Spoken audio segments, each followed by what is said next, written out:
Hi வணக்கம். நாங்கள் இன்றைக்கு வீட்டில் ஒரு பருப்பு கறியும் ஒரு சிக்கன் குழம்பும்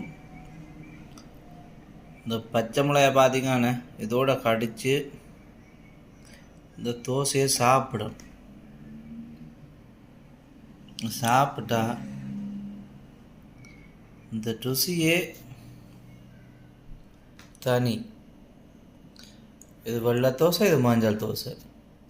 அதோடு சேர்த்து இந்த மிக்சரையும்